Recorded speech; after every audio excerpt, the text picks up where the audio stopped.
I'm Lisa Senecal. And I'm Maya May. And the day after, the night after, now what? Where speaking starts now.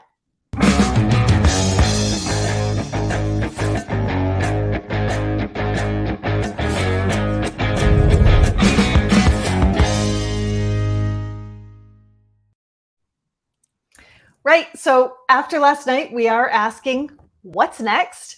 And the GOP is asking, like, what the hell happened?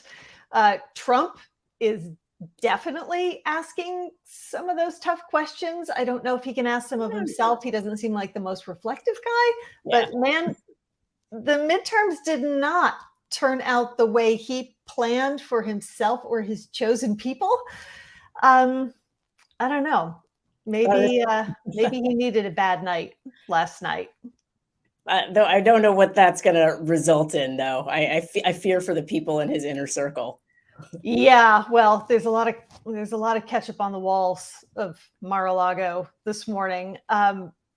It as bad as last night was for Trump, it was as good a night for Ron DeSantis, which is bad for the majority of people in Florida, including the orange ogre of Mar-a-Lago.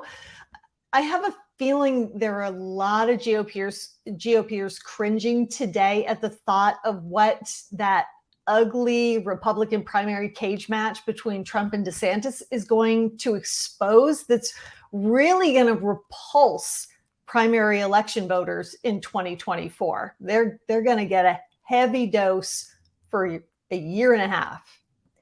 I like that optimism. I'm wearing yellow because I'm trying to dress for the mood I want to have.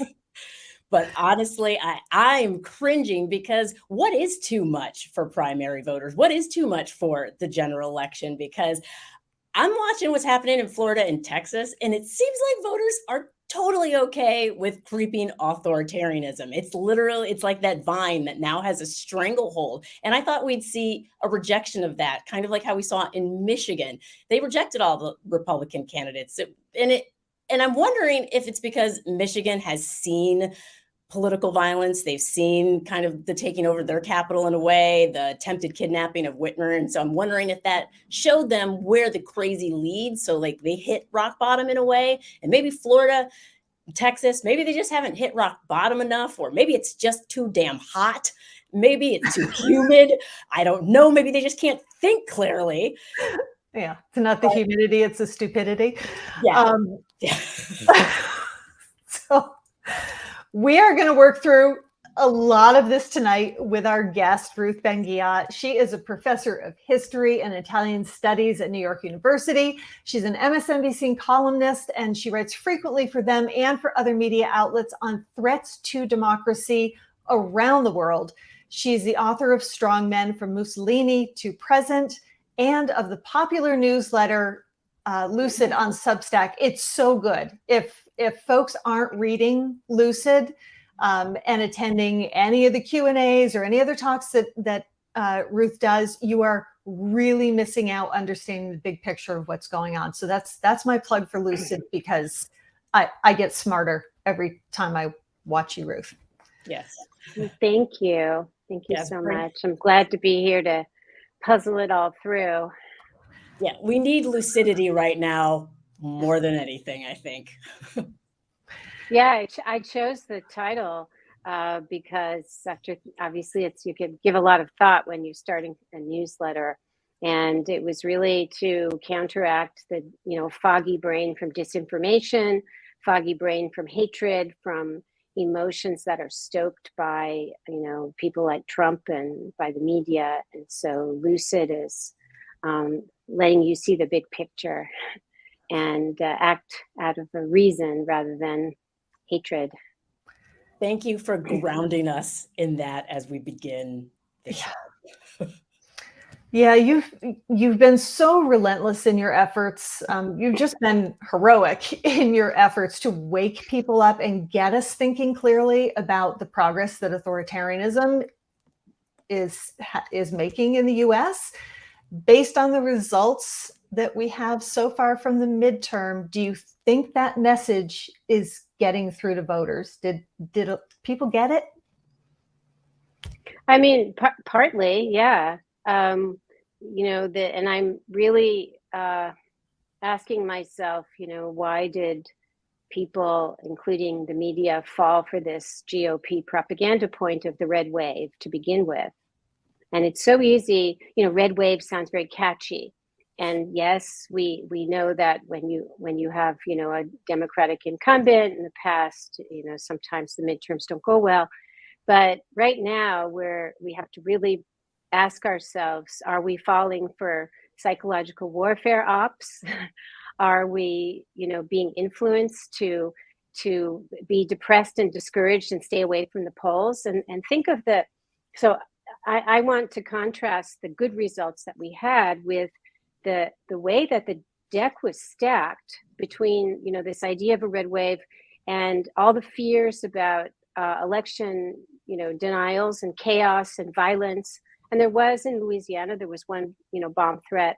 There were people in Mississippi who went to polling places and they were closed. But so far, we did not see yesterday. And the same was with 2020. People were really afraid of political violence. So think of all the things that are being done to keep people away from the polls to begin with. Because election subversion and denial starts with the intake. They don't even want you to be coming there. And so yet, there were so many victories and a lot of victories that we didn't expect. And there were there was the rainbow wave. There were record numbers of LGBTQ candidates who ran, and many of them won incredibly important positions, like the first lesbian governors. So and not to, we'll talk about the places that authoritarianism marches on as a result of these midterms, but I do want to honor all of that progress because it was made in difficult circumstances. Yeah, progress is slow and incremental. And so I'm glad once again you brought us there, because the propaganda does bring us to the gloom and doom. And I think about the way the media covered even the threat of violence. And so can you talk about that culture of threat a little bit that's built into the propaganda, and maybe how we can combat that starting now, day to day, so that people don't get consumed by it? Yeah, it's really hard. And I try in my work to strike a balance between alerting people to what is happening. For example, I think it was 2021, I started writing in Lucid and the Washington Post about threats to election workers and poll watchers. I've been pretty obsessed with this, enhancing the powers of poll watchers through dozens of GOP-backed bills. And, you could have this dystopian environment of these, in some of these places like Texas, these goons could be, armed, right? So it looks like a military junta or something. And yet, aside from some attempts at armed people hanging around in Arizona, we didn't see right now that much of it. So not that that's not going to be in the future, but I'm trying to weigh letting people know what the GOP is doing to threaten them and make elections a threatening experience. But also when something like this happens yesterday, where apparently few people were threatened and most of the elections went smoothly.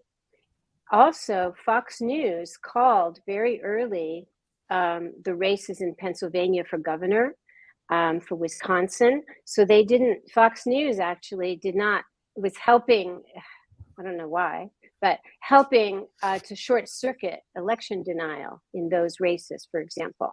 So we have to recognize that actually we can have confidence in our election systems. The threats are there, but we have to also take that time to feel like this worked and this can work again.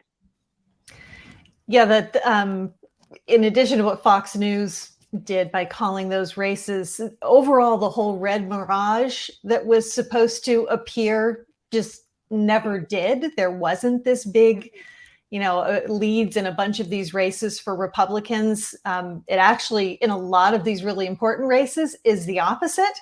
So it sort of took the GOP's ability to say, hey, stop counting at midnight.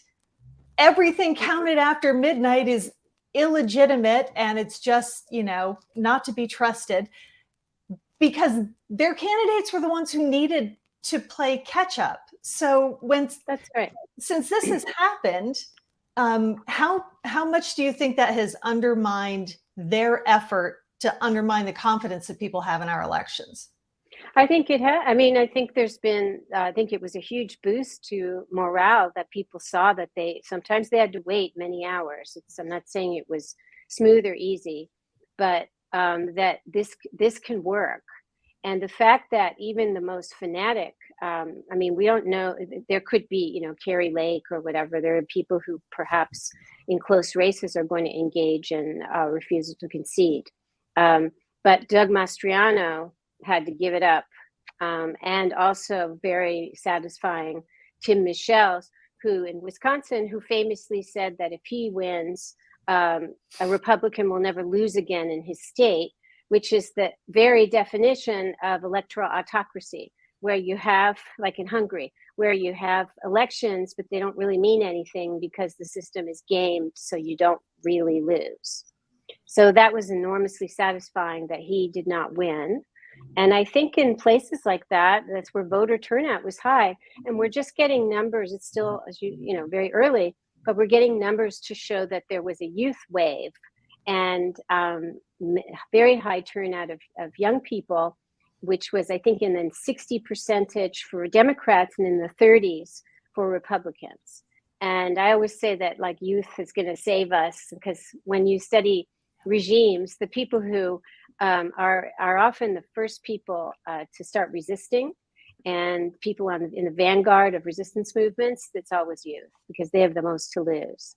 So I've been looking to see what the youth turnout was like, and including in places like Wisconsin. If that's not going to motivate people, somebody saying, oh, hi, if I'm governor, we're never going to lose an election again, i.e. you Democrats will never win again. So the arrogance of these people also does them in, right? That's an incredibly stupid and arrogant thing to say, but that's the mentality they're in. And we know that authoritarians, as I always say, they always tell you what they're going to do. So in this case, they told us, and we used it against them. We turned out in numbers who said, hell no. And we turned out in numbers sufficient to say bye, at least for the moment. And with the Gen Z turnout, a lot of people, at least on Twitter but also on the news, were doubting that the youth would actually turn out. And I'm wondering, do you think that there is a better way, or how can we better platform these young people? We did see a Gen Zer win a race, which is amazing on the Democratic side, but it seems like Democrats have this whole like, no, we know better. Like the older people are like, oh, we've got this. No, they don't got it, because the robocalls or any call, like we all know that. I mean, I'm like way older than Gen Z. I don't answer my phone, right, except if to very few people. And they certainly don't answer their phones. And so that whole thing. The other thing that I thankfully, I'm not really on many Republican fundraising emails, but when I do get them, Democrat emails, when I do get them, whether it's from Nancy Pelosi or whoever, I really don't, as somebody who studies also propaganda and political messaging, they're not right. They're plaintive, they're whiny, they're not going to hit the right chord, especially with Gen Z. So there have to be, obviously you have to use TikTok, you have to go to where they are, you have to text them, you have to WhatsApp them. There's other things that are not that hard to figure out that people can do, but it's not being done. And I hope that we can learn from this. Yeah, I was going to say, because I got 6 texts yesterday from the GOP reminding me to vote. 6 texts. I didn't get a single text from the Democrats. And so yeah, they're not texting. Yeah, they're not texting. I'm literally ready to get out of my seat and walk away. I'm just like, I'm done. I can't figure out that part. I'm done. Yeah, it's frustrating. A lot of the folks at the Lincoln Project leading up to, probably the last 3 months, when we could see that there were a lot of really good candidates on the Democratic side doing good things. And we kept saying, like, have some swagger, like this sort of pleading and whining and this negativity in your positive ask falls really flat. People don't want to feel like they're getting on the whiny train. They want to get like on the badass train. No, and also I pay attention to visuals, and like the blaring red fonts, and the whole thing is wrong, and it's been like that for some time, and it really needs to be fixed. And we do have a lot of capable people in this large country of ours who could probably fix it. so there's that. But I do want to return to a minute to this rainbow wave, because this is incredible. And the fact, I have some numbers. In 2020, 574 LGBTQ candidates ran. Now 678 ran. And this is at a time of, as you well know, rising, hatred, both rhetoric and rising hate crimes. And then the, DeSantis Don't Say Gay law, all the legislation that's trying to silence LGBTQ experiences and history and identity. And so it's a really big deal that there were so many high profile victories. And because once these people are state representatives, for the first time, there's transgender individuals who are going to be in the state legislature in New Hampshire and other states. And so this is a kind of exposure for other politicians to have to recognize that, this is a reality and you can't just legislate it away. Mm-hmm. So I'm very impressed. It's an exact, how after when Trump came in and we had the Women's March, and out of that, in the 2018 midterms, thousands of women ran for office, and there were a lot of historic firsts with the numbers of women who came in, including young women. It's like that happened again. We didn't have the big march, but the fear of what's going on for especially, LGBTQ people under threat, anti-trans stuff, has sparked a kind of mini rainbow wave. And that's a big deal, because if our goal is to develop a sense that we are a progressive nation and a multiracial democracy, but progressive in every way, inclusive in every way, having all kinds of people who are now going to be in far greater numbers in government is really important. Yeah, and it's inspiring as well, because I like to say, like, LGBTQ people, if we survive junior high, we can certainly survive any of these political races and the bullying that happens. And so in a way, the communities are much more poised to stand up to the authoritarianism. And I think what it really heartens me actually is that there wasn't nearly as much violence as was predicted in this race, because I think that is the actual real fear of marginalized candidates, is stepping out and making themselves a target. And so, and I mean, I even remember when Obama was running, I was like, oh God, no, like when it looked like he was going, it was like, oh, I mean, that was the fear throughout. I can't, every Black person I talked to had that fear. Fear it'd be assassinated or something. Oh yeah, or fear of being beaten up. No, this is so the reason I wanted to mention it again is that I want to honor the courage of all these people who, in this climate, in rural areas, decided to do this, and they prevailed. It's really important to honor them and recognize that. It's very important. One of the major tools that authoritarians, fascists use is othering, and it seems as though this wave that you're talking about is so important, because having LGBTQ folks in positions of high visibility makes it harder to other them. That's right. Right? when we start realizing friends, neighbors, relatives, it's all of us. So that doesn't seem to have sunk in at all in Florida.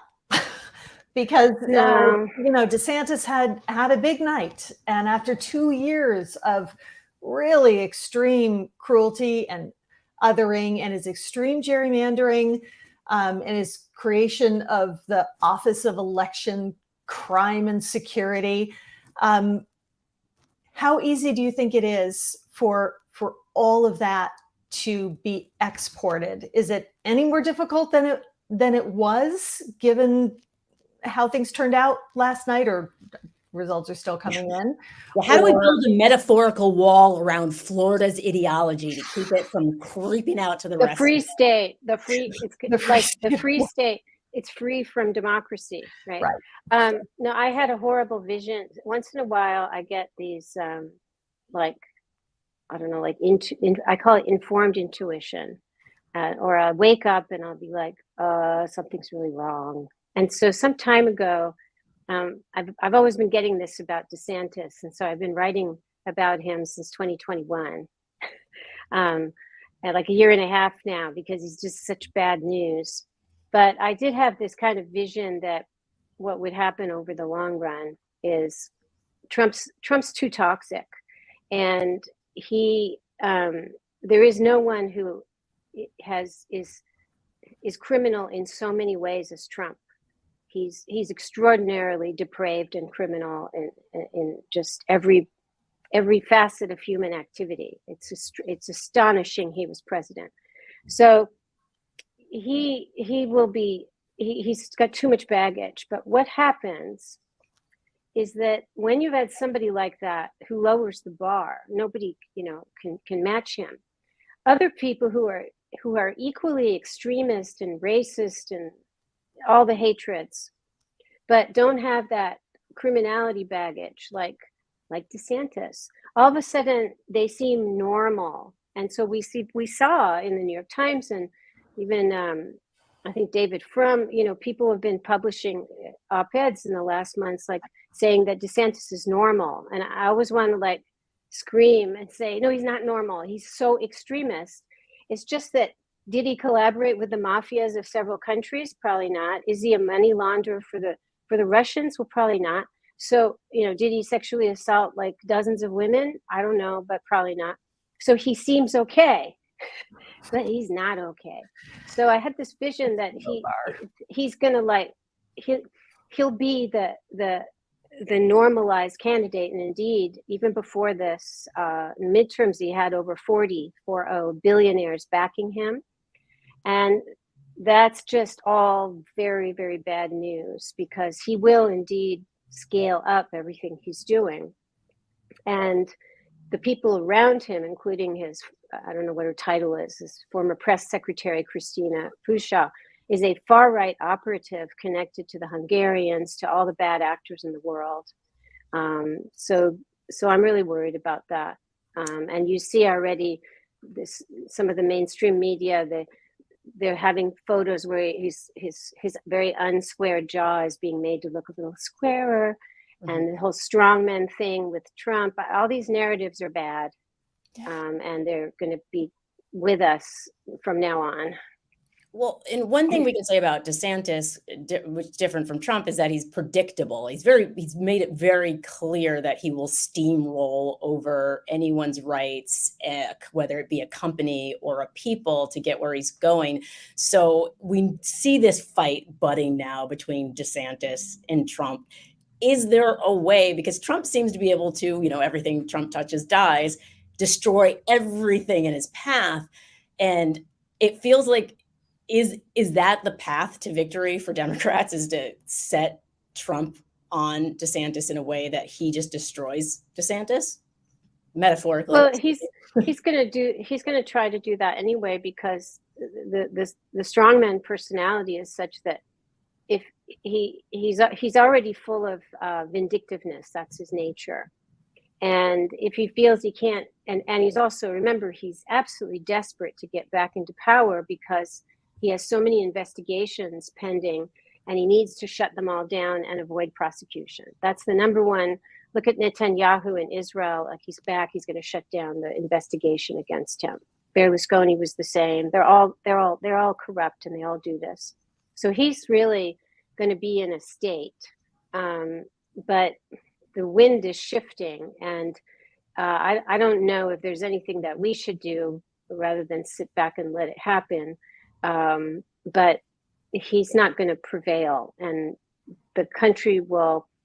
The problem is, again, this kind of settling for someone who is going to be depicted as a centrist when he's actually an extremist, and the result for the country will be really, really bad. And so I published an op-ed about a few months ago in CNN, and I was disappointed it didn't get more play, because DeSantis is going after businesses. He's going after the private sector. Right. And so this is like very important messaging point to get to Republicans and say, he's going to go after you business people. Hi. And the op-ed was about, he's being sued by a lot of businesses in Florida for meddling in their affairs. And that should be on the front page. That's a way to get Republicans away from him. But now they feel they don't have anybody else. You see the narrative consolidating hour after hour right now in favor of DeSantis. So the efforts we should be is, who's going to be the candidate from the Democrats to go against him. So I want, before we end today, to pivot back to hope and what we've seen out of these midterms, because we need to focus on what did work and what we can build on, because there were real successes. So when you look at what has come out so far for final results, what do you see for strategies and tactics that the Democrats and all pro-democracy people can replicate? Because we need to focus on those successes and have hope. Yeah, no, that's a really good question. I've been also scanning the elections around the world where the center-left equivalent has tanked, and see what are they doing wrong. And a common thing is, if you're up against a far-right entity, you have to really present, you have to be a real progressive alternative, a real alternative. And you have to also win over people with emotions, with belonging, with motivate them and give them a sense of a cause that you're in together. And, ironically, it's the right that is able to get people to feel they're part of something. Like when Trump talked about, "You are forgotten, I love you," and the rallies. And so, but that's based on negative emotion and hate. But there's an opportunity for Democrats to both be a real alternative that is hopeful and multiracial and all the things that are great about America, but you have to really hammer it home. And the places where the left and center didn't unite and weren't able to have a strong message because of that, Israel's the latest example. Also Hungary, they moved too far to the right. They don't do well, and the autocrat wins. So that's just something off the top of my head that I've been, well, it's not off the top of my head, I've been researching that. But it's applicable to last night's, it's something we can build on, because you see that a lot of the candidates that did well, whether it's Fetterman or Shapiro, all these people, they stood for something.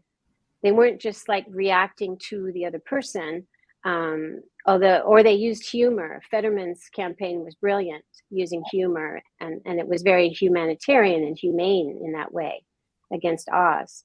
So there are things we can learn from this and go forward and be stronger in the future. That's such a beautiful place to wrap, because the Fetterman campaign, Giselle Fetterman, John Fetterman, they made me smile over and over again with the grace that they handled the attacks, the way they were able to respond. And so, yes, that is the lesson to be learned, that we can defeat a Trump-endorsed candidate with love. Oh my gosh, does it work? Love, insanity, and authenticity. I loved seeing that authenticity come from his campaign, even in the face of health issues that, you know, a lot of people tried to use to attack him. And so they came back with that hope. It is inspiring. Thank you so much, Ruth, for keeping us grounded in the lucidity while also warning us about the threats. That is a really, really tough balance, and you do it so freaking well that I honestly feel better. I felt like trash before this. Well, I'm glad to lift you up. We lift each other up. Yeah, so thank you. Always do. Thank you so much for being with us. Yes, we'll have you back soon. Definitely. I feel better. Yeah, she's that lucidity, her clarity of what is really happening, and those incredibly important points of success that we can build on. I think we've all, in part because of social media and the things that that the media does focus on, because, you know, rage sells. We need to focus more on those examples of where love won, right? Because it did. It did. There were amazing examples of this happening, and huge leaps in progress in a bunch of different states, and in some states that you wouldn't have expected it to happen, including we didn't talk at all about the clear message that the American people sent about abortion rights. That, you know, that people having the government infringe on their rights, women having no say in what our lives are going to look like because the government's going to tell us, that was repudiated last night. And that's huge. We have, my point is, there are successes to build on, a lot of them, and which is why last night turned out very different than the GOP thought it was going to.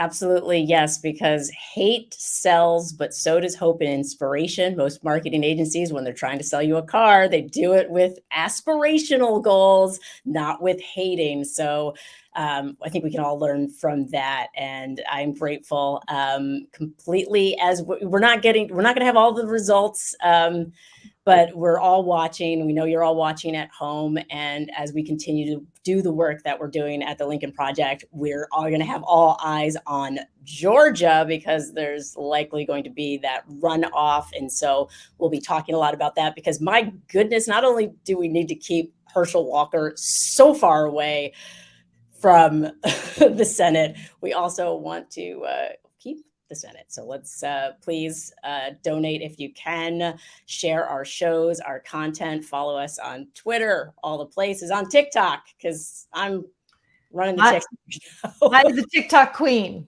Definitely follow her on TikTok and the Lincoln Project. And tomorrow night, tune in for the breakdown with Tara Setmayer and Rick Wilson. They will be on at 7 p.m. Eastern. And we will be back next Wednesday evening with more good news and more hope, because we're going to build on the wins. We're going to build on Good night, everybody.